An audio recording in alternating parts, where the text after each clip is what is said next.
حضرت عمر جب نعرہ لگاتے نا تو کیسر و کسرا کانپتے. سفیر آتے روم کے ملنے کے لیے تو کہتے جاؤ عمر نفل پڑھ رہے ہیں، ٹائم کوئی نہیں. ایک دن اندر میٹنگ ہو رہی تھی، حضرت عمر میٹنگ میں بیٹھے تھے. آپ کے بیٹے ملنے آئے عبداللہ ابن عمر. ابا جی اندر آ جاؤ. فرمایا دروازے پہ کھڑا ہو، میں ضروری بات کر رہا ہوں، اندر نہ آنا. جناب عبداللہ ابن عمر کہتے ہیں میں دروازے پہ کھڑا ہو گیا. تھوڑی دیر گزری تو امام حسین بھی آ گئے. ایک حدیث میں، ایک روایت میں امام حسن کا لفظ بھی ہے. امام حسین آئے، آ کے عبداللہ ابن عمر سے کہنے لگے عمر فاروق اندر ہے؟ تو کہا وہ اندر تو ہے. تو کہا آپ کیوں دروازے پہ کھڑے ہیں؟ کہنے لگے ابا جی نے کہا ہے یہاں انتظار کرو، میں کوئی ضروری بات کر رہا ہوں. لیکن شہزادے میرے لیے کہا ہے، میرے لیے آپ جانا چاہیں تو چلے جائیں. امام حسین کہنے لگے امیر المومنین کوئی بات کر رہے ہوں گے، میں ظہر کے وقت مسجد میں مل لوں گا، ظہر کا ٹائم آئے گا نا تو میں مسجد میں مل لوں گا. یہ کہہ کے چلے گئے. حضرت عمر باہر آئے تو حضرت عبداللہ ابن عمر سے کہا کہ کوئی آیا تو نہیں؟ عرض کی حضور حسین ابن علی آئے. حسین ابن علی. تو کہا اندر کیوں نہیں بھیجا؟ کہا میں نے کہا تھا بے شک چلے جائیں، لیکن وہ کہہ رہے تھے کہ میں ظہر کے وقت مسجد میں مل لوں گا. تو سیدنا عمر فاروق فرمانے لگے عبداللہ تجھے تیری مار ہوئے، حسین کو کیوں واپس بھیجا؟ پھر عمر دنیا داروں کے سامنے ڈٹنا، کھڑا ہونا عمر پہ ختم ہے، لیکن جو اندر کی بات ہے نا، روح کی، جو عقیدت کی بات ہے، جو وفا کا رشتہ ہے، اس کو کون سمجھے؟ یہ جو روح کی مجبوریاں ہیں، یہ جو وفا کی مجبوریاں ہیں، اسے لوگ کیا سمجھیں؟ انہیں کیا پتا کہ مرشد کے بیٹے کے پیر چومنے میں حسن کیا ہوتا ہے. انہیں کیا پتا کہ جب استاد کا بیٹا گھر میں آتا ہے تو دل کرتا ہے مکان بیچ کے اسے دے دیں، اس کے باپ کی نیکیاں بڑی ہیں. جناب عمر فاروق دوڑے گئے، امام حسین کے دروازے پہ دستک دی. امام حسین باہر کہا شہزادے یار ملنے آئے تھے تو بغیر ملے کیوں آ گئے؟ عرض کی کہ آپ مصروف تھے، آپ کے اپنے بیٹے بھی دروازے پہ کھڑے تھے تو میں واپس آ گیا. امام حسین کہتے ہیں عمر جذبات میں آ گئے، سر سے پگڑی گر گئی. کہنے لگے حسین میرے بیٹے کا اور حسین کا کیا مقابلہ؟ کیا اس کی ماں کا نام فاطمہ الزہرا ہے؟ کیا اس کی نانی کا نام ختیجۃ الکبریٰ ہے؟ کیا اس کے نانے کا نام محمد مصطفیٰ ہے؟ اور پھر سر سے پگڑی اتری تھی، اپنے بال زور سے پکڑ لیے. کہنے لگے حسین میں نا مکے میں اونٹ چرایا کرتا تھا اور ڈنڈوں سے مار کھاتا تھا اپنے باپ سے. یہ جو آج ساری دنیا میں عمر کے نعرے لگتے ہیں، یہ تیرے نانے کا صدقہ ہے. شہزادے میری وفا اور میری وفا میں جب تیرا دل کرے نا دوڑ کے آ جایا کر. عمر تو نو. ایک دن امام حسین نے آ کے نا جناب فاروق اعظم سے کہا، خطبہ دے رہے تھے بچوں کی طبیعت شروع میں، پتہ نہیں کیا بات آئی امام حسین کے دل میں. کہنے لگے عمر نیچے اترو، یہ میرے نانا کا ممبر ہے. تو حضرت سیدنا عمر سنو، کبھی میرا بھی بچہ آ جائے تو میں کہتا ہوں اس کو پکڑو یار، بچوں کو تو نہیں نا جمعوں میں مطلب ذکر کیا جاتا، اترنا میرے نانے کا ممبر ہے. جناب عمر اتر کے نیچے کھڑے ہو گئے. تو کہا جا کے اپنے نانے کے ممبر پہ بیٹھ. تو حضرت عمر رو پڑے. کہنے لگے شہزادے میرے نانے کا ممبر ہی کوئی نہیں ہے ہی نہیں. یہ ممبر، یہ مصلی، یہ تیرے نانے کی شان ہے.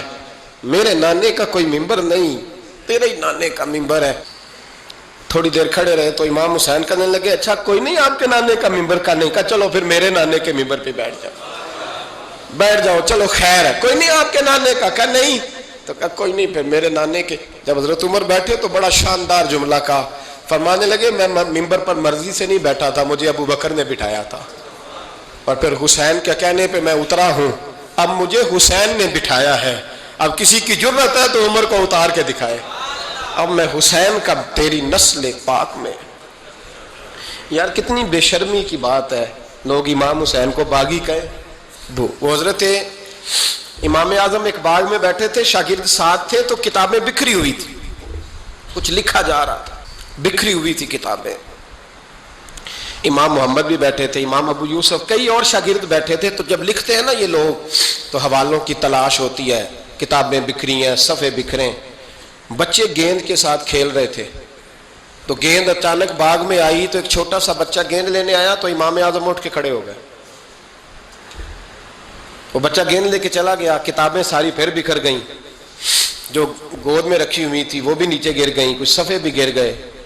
تھوڑی دیر کے بعد وہ بچہ چلا گیا, امام صاحب بیٹھ گئے, پھر آیا, گیند گری آ کے باغ میں, تو وہ پھر بچہ لینے آیا, وہی بچہ. امام صاحب پھر کھڑے ہو گئے. وہ کئی بار آیا, جتنی بار آیا کھڑے ہو گئے. کئی لوگ صبر نہیں کر پاتے, جلد باز ہوتے ہیں آج کل کے شاگردوں کی طرح. تو ایک شاگرد بول پڑے, کہنے لگے حضور وہ تو بچہ ہے 100 دفعہ آئے گا. اب 100 دفعہ کھڑے ہوں گے. فرمایا تو 100 کی بات کرتا ہے, یہ 1000 دفعہ بھی آیا تو میں کھڑا ہوں گا. کہا حضور بچہ ہے آپ کیوں کھڑے ہو گئے؟ فرمانے لگے معمولی بچہ نہیں, میرے استاد کا پوتا ہے. تو جس نے مجھے اللہ رسول کا نام بتایا اس کا پوتا ہے تو میں کھڑا نہ ہوں. اگر استاد کے پوتے کا یہ ادب ہے تو بتاؤ محمد عربی کے نواسے کا کیا ادب ہے؟ رسول اللہ صلی اللہ علیہ وسلم. لوگ سمجھتے ہیں ہم قائل نہیں ہیں وہ والی شہادت بیان کرنے کے جس میں کہتے ہیں ہائے حسین تو سکینہ تو زینب. ہمارے بزرگوں نے ہمیں یہ سبق, ہمارے بزرگوں نے ہمیں بتایا کہ امام حسین کی شہادت اس طرح بیان کرو کہ نوجوانوں میں جذبہ جہاد پیدا ہو, عورتیں صبر کا پہاڑ بن جائے. اس طرح شہادت ہم وہ والی. لیکن ایک بات ضرور ذہن میں رکھیں, یہ جو لوگ کہتے ہیں نہیں بڑے مظلوم تھے پانی نہیں آ سکا, میرے سے حوالہ دیکھے جس نے دیکھنا ہے, میرے سے حوالہ دیکھے. میرے سے حضرت امام حسین میدان کربلا میں تھے تو تھوڑی سی جگہ کھود کے نا امام حسین نے تو خندق کھودی. خندق کھودنا عرب کا رواج تھا, مدینے میں بھی خندق کھودی گئی, اس کا نام ہی جنگ خندق.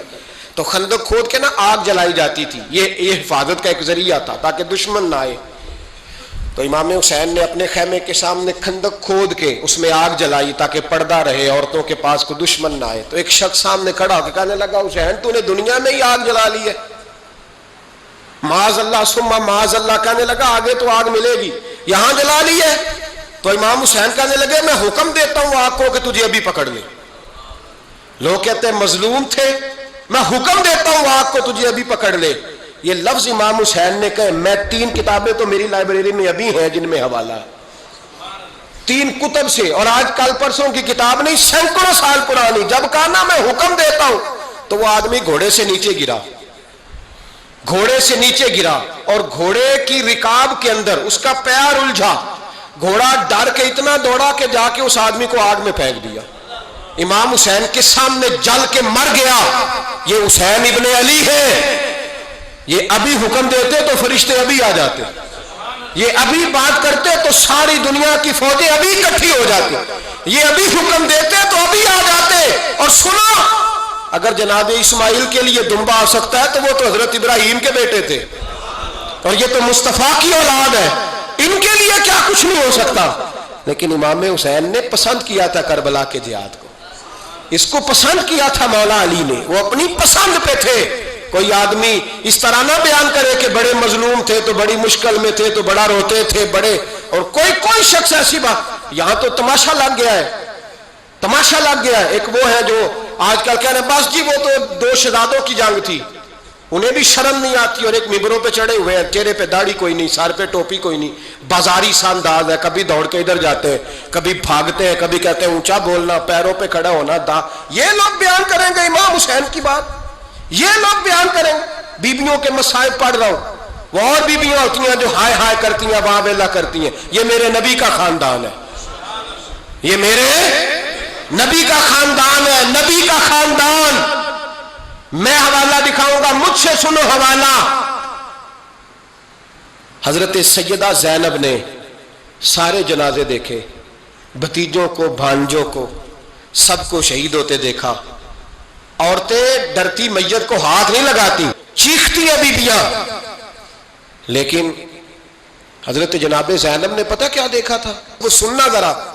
امام حسین کی لاش مبارک کربلا میں پڑی تھی, اور امام حسین کا سر کاٹ کے نیزے پہ چڑھایا گیا تھا, اور وہ بیبیوں کے سامنے خالی سر چل رہا تھا, اور سینکڑوں میل کا سفر کر کے دمشق کے بازاروں سے گزرتا وہ سر گیا.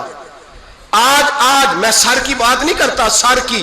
آپ مرد ہیں, جوان ہیں سارے, یہاں کسی کا کٹا ہوا ہاتھ پھینک دیا جائے نا, ہاتھ تو لوگ چیخے مار کے دوڑ جائیں گے, بلکہ ہاتھ تو دور رہا, کسی کی انگلی کاٹ کے یہاں پھینکی جائے تو لوگ چیخے مار کے مرد دوڑ جائیں گے. لیکن کٹا ہوا سر دیکھا, لاشیں دیکھے, یزید کا دربار آیا، بی بی صاحبہ کو نا ایسے عورتوں نے اپنے حالے میں لیا ہے، سیدہ زینب وہاں بیٹھ گئیں، تو جب بولا نا یزید دربار میں، کہنے لگا کہ دیکھو اللہ نے عزت والوں کو عزت دی، معاذ اللہ ثم معاذ اللہ، اور میرے مخالفین کا کیا حشر ہوا جب اس نے دیکھیں نا، ایک آدمی مجبور ہے، مقہور ہے، اتنا لمبا سفر ہے، غربت ہے، پیاس ہے، بیماری ہے، کیا انداز ہے جب اس عالم میں یزید کے دربار میں اس نے گستاخی کی امام حسین کی۔ یہاں لوگ کہتے ہیں کسی کو کچھ نہ کہو، کہ کیوں نہ کچھ کہیں، جو سیدنا امام حسین کے بارے میں بات کرے گا زبانیں کھینچیں گے اس کی، جو صحابہ کے بارے میں بات کرے گا ہم کرنے دیتے ہیں؟ یہ کیا بات ہوئی؟ گستاخی کرنا، بے ادبی کرنا، یہ کون سا دین ہے؟ یہ تو تم بے دینی پھیلا رہے ہو۔ سنو، جب اس نے بے ادبی کی تو سیدہ زینب چپ نہیں رہی، بلکہ حضرت زینب بولی اور کھڑی ہوئی، اور آپ نے تلاوت کی قرآن مجید کی اور آیتیں پڑھی، کہنے لگی وَتُعِزُّ مَن تَشَاءُ وَتُذِلُّ مَن تَشَاءُ بِیَدِکَ الْخَیْرُ، اور آپ فرمانے لگی یزید تو کہتا ہے تیرے مخالفین پسپا ہو گئے، تجھے عزت ملی؟ آپ فرمانے لگے یہ تیرا دربار ہے نا، یہ تیرا سجا ہوا ہے نا، تیرا اس وقت ڈنڈا چلتا ہے نا۔ فرمانے لگی چند سال ٹھہر جا، تیرے اوپر لوگ لعنتیں برسائیں گے، اور فرمایا جب جمعے پڑھے جائیں گے تو لوگ میرے حسین کے نام کے خطبے پڑھیں گے۔ فرمایا آج یہ تیرا دربار ہے نا۔ حضرت نعمان بن بشیر صحابی رسول تھے، وہ کہتے ہیں میرے قریب ایک نابینا صحابی بیٹھا تھا، سنو سنو حوالہ میں دکھاؤں گا۔ کہنے لگے میرے قریب اس وقت یزید کے دربار میں ایک نابینا صحابی بیٹھے تھے، جب بی بی زینب نے یہ بات کی نا تو وہ نابینا صحابی میرا ہاتھ پکڑ کے کہنے لگے نعمان علی آ گئے ہیں، یہ تو علی کی آواز ہے، علی آ گئے۔ جبریل امی بول رہے ہوں جیسے، حکمت کے گوہر رول رہے ہوں جیسے، دربار دمشق میں وہ زینب کا خطاب منبر پہ علی بول رہے ہوں جیسے۔ کہنے لگے علی آ گئے، علی، یہ تو علی کی آواز ہے۔ جناب نعمان بن بشیر کہنے لگے نہیں، علی جب بولتے تھے تو بڑا رنگ ہوتا تھا، ابھی تو زینب کھل کے بول ہی نہیں رہی، ابھی تو زینب ستائی ہوئی ہے، ابھی تو زینب زخم کھا کے آئی ہے، ابھی تو زینب پیاسی ہے۔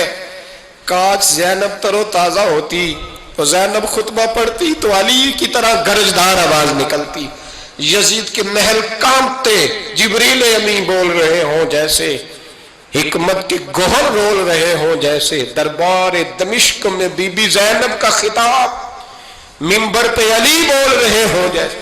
وہ مسکینوں کی طرح منتیں نہیں کر رہے تھے، ہائے پانی ان کا مزاج ہی نہیں تھا، بلکہ وہ دلیر لوگ تھے، دلیر، اور بر موقع بر محل بولتے تھے۔ یزید آیا دربار میں، جب یہ سارا قافلہ وہاں پہنچا تو یزید دربار میں آیا، اور جب وہ دربار میں آیا تو بادشاہوں کا طریقہ ہے، گاڑیاں، اب ہمارے بادشاہوں نے روٹر والی گاڑیاں رکھی ہوئی ہیں، وہ یوں چلتی ہیں، شور ہوتا ہے پیچھے۔ اس زمانے میں کہا جاتا تھا با دبا ملاحظہ ہوشیار، پیچھے ہٹ جاؤ، نعرے لگنے لگے۔ تو یزید کا ایک ناخلف بیٹا امام زین العابدین سے کہنے لگا تیرا باپ کہاں ہے؟ دیکھ یہ میرے باپ دادا کے نعرے، دیکھ میرے باپ کے نعرے، تیرے کدھر ہے؟ ابھی یہ بات شروع اس نے کی تھی کہ دمشق کی جامع مسجد میں زور کی اذان ہو گئی، اور جب مؤذن نے کہا نا اشہد ان محمد رسول اللہ، تو امام زین العابدین اس کا ہاتھ پکڑ کے کہنے لگے یہ میرے نانا کے نعرے لگ رہے ہیں، اگر تیرا ہے تو بتا، یہ میرے نانا کے نعرے ہیں۔ اور فرمایا تیرے باپ کے 2-2.5 سال لگیں گے، میرے نانے کے قیامت کے بعد بھی لگیں گے، میرے نانے کے نعرے قیامت کے یہ لگتے رہیں گے، لگ رہے ہیں اور لگتے تھے اور لگتے رہیں گے۔ میرے بھائی یاد رکھو، دلیری، ہمت، پہلی بات ان سے پیار کرنا ہے، دوسرا ان کی ہمت، ان کا مقام دلیری کرنا ہے، ان کا کام ہمت کرنا ہے، ان کا کام ڈٹ جانا ہے، کمزوری دکھانا اہل بیت کا طریقہ ہوتی۔ حضرت عباس کے بازوؤں میں درد ہوتی، جناب زینب پھر پریشان ہوتی ہیں کہ ہم تو اس بے حیائی کے خلاف لڑے اور امت ابھی یہ گند کر رہی ہے۔ جو چوکوں میں کھڑا ہوتا ہے نا عورتوں کو تاڑتا ہے، وہ یزید کے طریقے پہ عمل کرتا ہے۔ یہ دلائل ہے، آپ سوچ لیں، اندازہ کر لیں کہ ہم نے کس جماعت میں کھڑے ہونا ہے، اس لیے گند سارا نکالیں۔ امام حسین کا ایک پیغام آج اپنانا بڑا ضروری ہے۔